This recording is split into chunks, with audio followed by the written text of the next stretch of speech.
everyone. In this episode of Motive Tech, we show you how to convert a sequentially shifted manual transmission to paddle shift.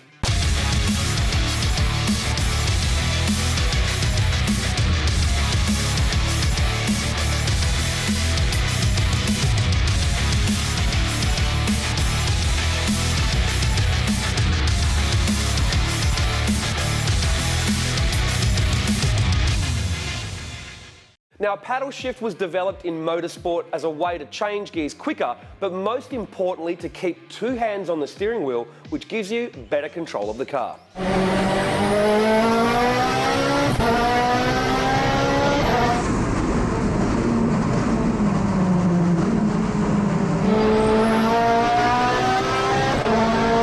Now, most people associate paddle shift with either an automatic or a dual clutch transmission, where you don't have a clutch pedal, in anything from family cars all the way through to high-end exotics. However, in motorsports such as GT3, Carrera Cup and other touring cars, they actually still use a manual transmission itself, but instead of you pulling the lever, you have actuators moving the lever inside the gearbox based on your input from the paddle shift system.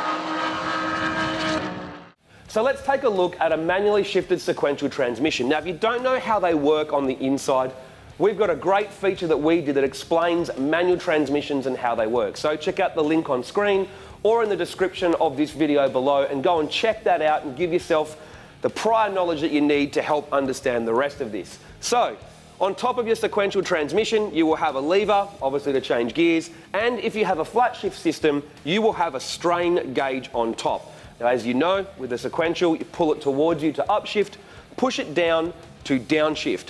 Now, this strain gauge is essentially designed to give a signal to the ECU to let it know that you would like to do a flat shift. So the strain gauge has a predetermined amount of load on it, or a force on it, at which point the ECU knows that you are trying to pull it out of gear. Now, you can't pull a dog box out of gear without lifting the throttle because the dogs will be locked together. So essentially the strain gauge, once you reach that point, the ECU goes, oh, we want to change gears. It then sends a signal obviously to the engine, and it either does an ignition cut or uses the drive-by-wire throttle to back off the throttle a little bit, whichever way you want to set it up. And once that does that, it unloads the dogs, it lets you pull it out of gear, and then you can pull it into the next gear. Now, if you have open loop flat shift, essentially the ECU will just cut the ignition or control the throttle for a certain amount of time, and that might be a fixed amount of time, which you might be able to change per gear. And that's kind of a very crude way to do it. And you have to be conservative with the timing because not every gear change will be exactly the same. Sometimes you'll shift faster, sometimes slower. So that open loop flat shift needs to have a time that allows, well, your worst shift essentially. Now, a good sequential transmission will have a gear position sensor inside the gearbox that basically means that the strain gauge tells the ECU I'm starting my shift. It lets you start the shift, but then once you're in the next gear, the gear position sensor will send a signal to the ECU to say, yo, I'm in gear now, you can bring the power back. So you could just bring that power back instantly, but that would be very aggressive on the gearbox and make for a pretty harsh gear change. So what you do in the ECU is you program it so that it has a delay in time of how much it brings the power back, i.e. by bringing ignition timing back to normal. And that's done over time, but you can also adjust that time based on RPM, your throttle position, your boost level, or pretty much whatever you like. And what you're trying to do is essentially tune the gear change to be smoother or faster depending on the situation. So at low RPM, just cruising around, you should just be able to, lightly pull the lever and have a nice smooth gear change. But at full throttle, you want it to be as fast as possible. And that's usually when you get all the cracks and bangs and fireworks out the back that you associate with having a sequential transmission that we all love so much.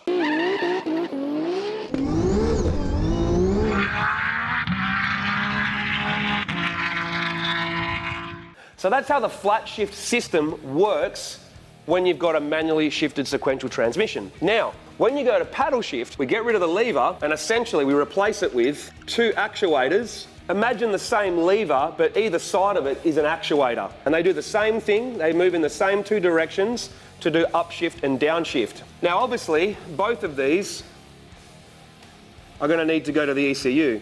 So instead of the signal going to the ECU, these actually receive a signal from the ECU to tell the transmission to shift.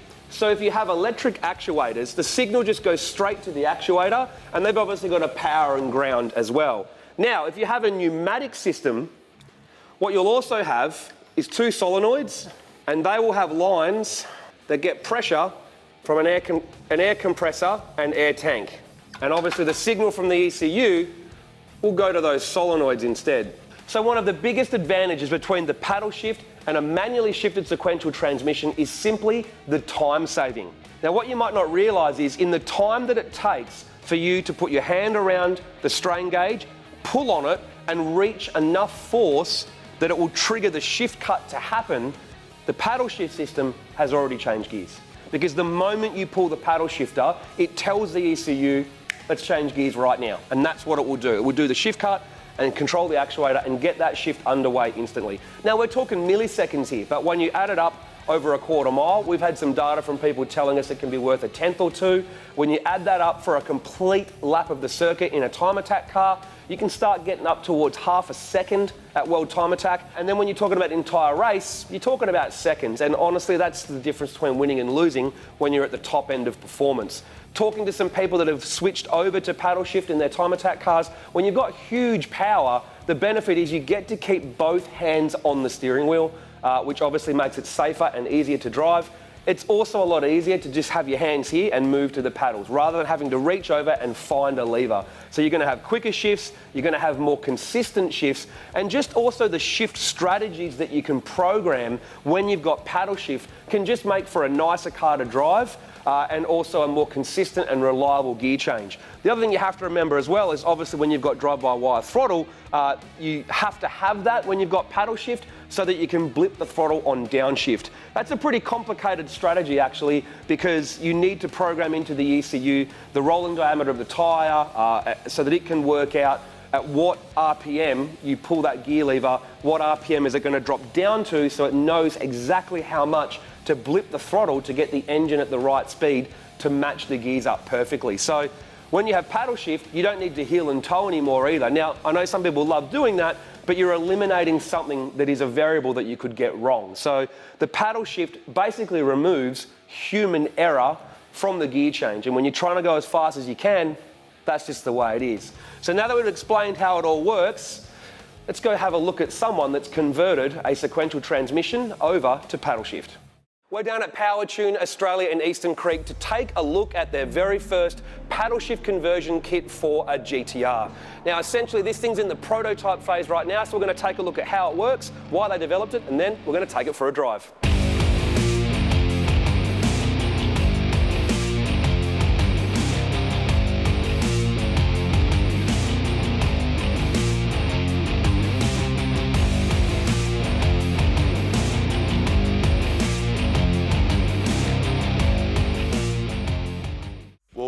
A couple of years ago now, we had a customer with an Evo 9 that wanted to go paddle shift and just buy the kit from Hollinger or from Motec and just install it. After driving the car, it was like, oh my God, what's going on here? And then I was speaking with Chia going, why hasn't anybody done this for a GTR? It sort of fell on the back burner, but it's always been something in the back of my head. With these restrictions, we've got a bit of time on our hands, and we said, you know what, let's do it. With the GTR, the majority of boxes out there, sequential boxes, they run the factory transfer case. There is a couple that don't. You can get air shift kits for them. Issue with the factory style GTR gearbox that's a sequential box, you can't get it. No one does it.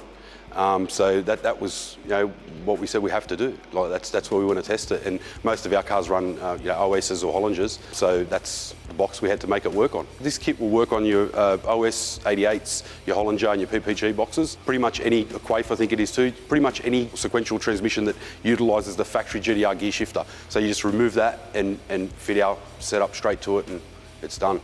With our system, obviously if you want to buy the complete package, it's got the mounting box that bolts into the original gear shifter position. It's got the solenoids and the pneumatic actuator. All bolts in, it comes with all the lines. Comes with as little or as much as you want. We can give you the whole thing from start to finish, or you can just buy the actual unit itself and do your own paddles. This setup, we said we'll go with the original, an OEM look. All right, so we've got the box is pretty much just a mount. So that's what's mounting your pneumatic actuators. Then you've got your solenoid. They're mounted to the actuators as well. So it's all one piece. The idea behind that is from when you pull the lever, it needs to get the air pressure as quick as possible to that to get the fast shift. So they've got to be as close as possible. It worked out really well, so it all fits under there nicely. And then obviously you've got your lines, fittings, everything else going to your air tank, and it runs a little 12-volt compressor that keeps up your pressure. That's all controlled through the Motec, obviously, so that we set the pressure to turn on, turn off, so it always maintains that certain amount of pressure, so you've got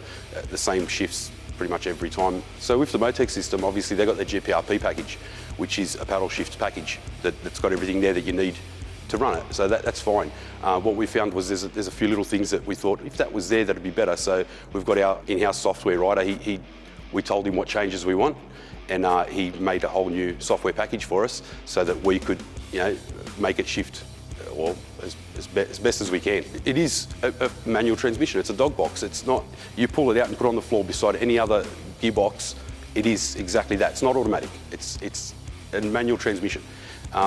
Obviously with a dog box, you get your little clunks where it's rocking between the dogs. You can't stop that. That's something that just happens. You've got to put up with that to have the gearbox. Simple, and you need the gearbox if you're making the power. That's the way it is, You can refine it all by tuning it, and you can get it as smooth as possible. Once you drive it, it puts a smile on your face.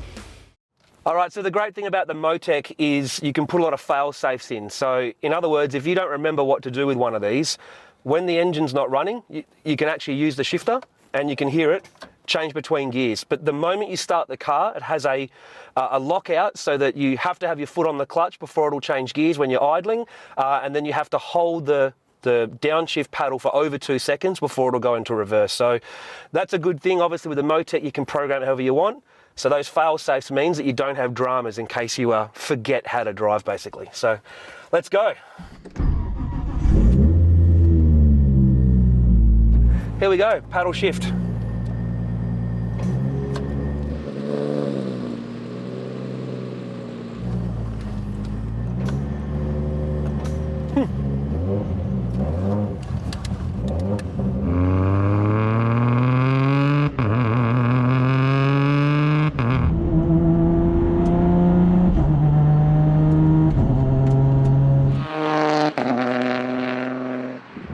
Here we go, first impressions of Powertune's paddle shift conversion. Straight away, it's magic. I've driven nearly every sequential box on the market with every type of ECU attached to it, and all you can ask is this does it as good as anything I've ever driven, because you don't get to control it. It's the ECU doing all of it, so it's all in the setup.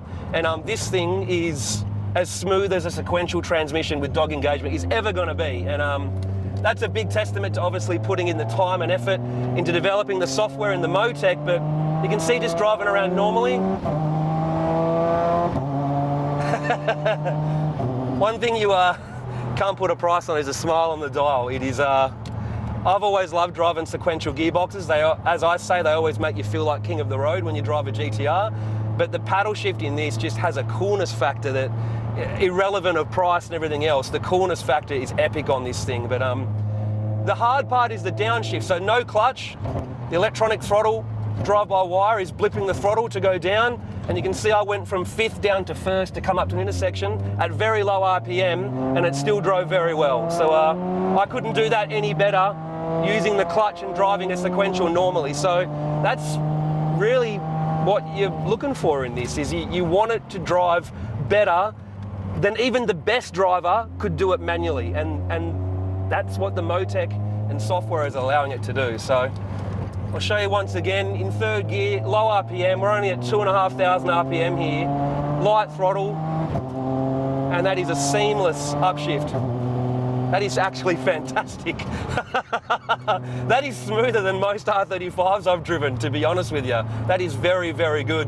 And the hardest test is the downshift at really low RPM.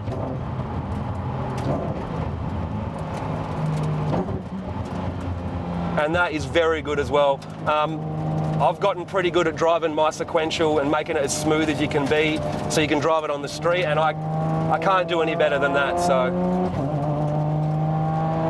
now, my favourite thing about Sequential dog engagement transmissions has always been the fact that you can short shift and keep them on boost, and this thing is exactly the same as that. So when you give it a hit, you can short shift at 6 grand, it'll stay on boost even with a big turbo on it, just due to having dog engagement, but the paddle shift makes it even quicker and even better again. So overall, I'll be honest with you, this thing drives so well for what it is, you would forget that you're driving an actual manual underneath, and you'll probably pull up at a set of lights and forget to put the foot on the clutch. It's that good.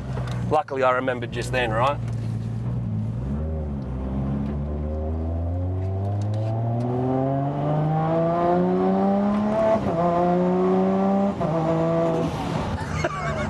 I can't stop smiling every time I do it. It's just, if you don't want this because you think pulling the lever is more fun or better, you need to change your mind. This thing will shift gears quicker than you can even let the ECU know that you want to shift when you've got the lever. That's how quick it is. And having 2 hands on the wheel, to be honest, when you've got 1,000 horsepower plus, is advantageous. That's the whole reason Paddleshift was invented in the first place, was so that people could keep their hands on the wheel while they're driving something with a lot of power.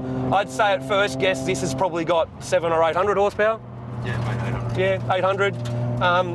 Keeping your hands on the wheel is certainly not a bad thing. So I know plenty of you out there are going to talk about, oh, but I like changing gears. Well, guess what? You still are changing gears, mate. You're just changing it on the actual paddle on the steering wheel rather than changing it with your hand. And if you can keep 2 hands on the wheel, keep control of the car and still pull gears, I reckon that's pretty cool. I'll be honest with you, I've wanted paddle shift in my GTR for a long time. So driving around a 34 GTR with a paddle shift system this good and this well refined is excellent. But for yous out there that think that you can make this as smooth as an automatic, you can't. It's still a dog engagement sequential transmission underneath. It's an OS 88. There's only so smooth you can ever drive a dog, because as you rock on and off the throttle, the dogs come in and out of gears. They're always going to be slightly harsh in the change. There's only so good it can be, but this is as good as it can be. It is an excellent job. And I will say this, the guys from Powertune have done fantastic. I'm really, really impressed with how well this drives. I was waiting for some weird moments or weird RPM points or throttle positions where it would be a bit funny to drive, but so far, it's been faultless.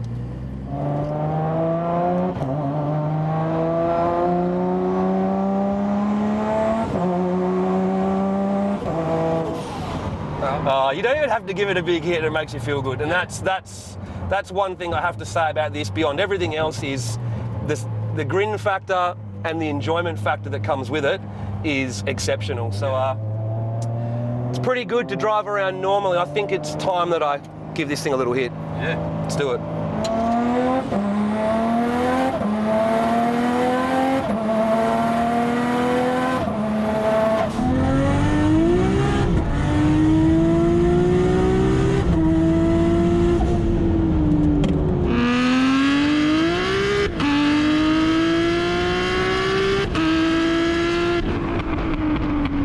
So one of the big benefits of this paddle shift system that we can't show on the road is at the circuit, it would have even more benefits again in terms of keeping your hands on the wheel, better for driving the car, and also the downshift under brakes. If you're hard under brakes, this thing actually downshifts even better the harder you are on the brakes.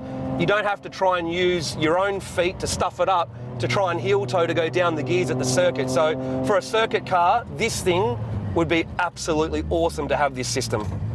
Well, that's the finish of my drive in Powertune's paddle shifted, converted sequential transmission, and it's as good as I hoped it would be, if not better. This is exactly how you'd want it to drive. I can't offer any feedback on how to make it better, to be honest, because it's as smooth as any dog engagement sequential will ever be.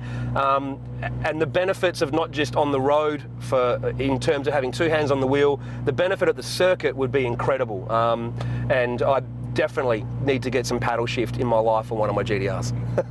Excellent. Perfect.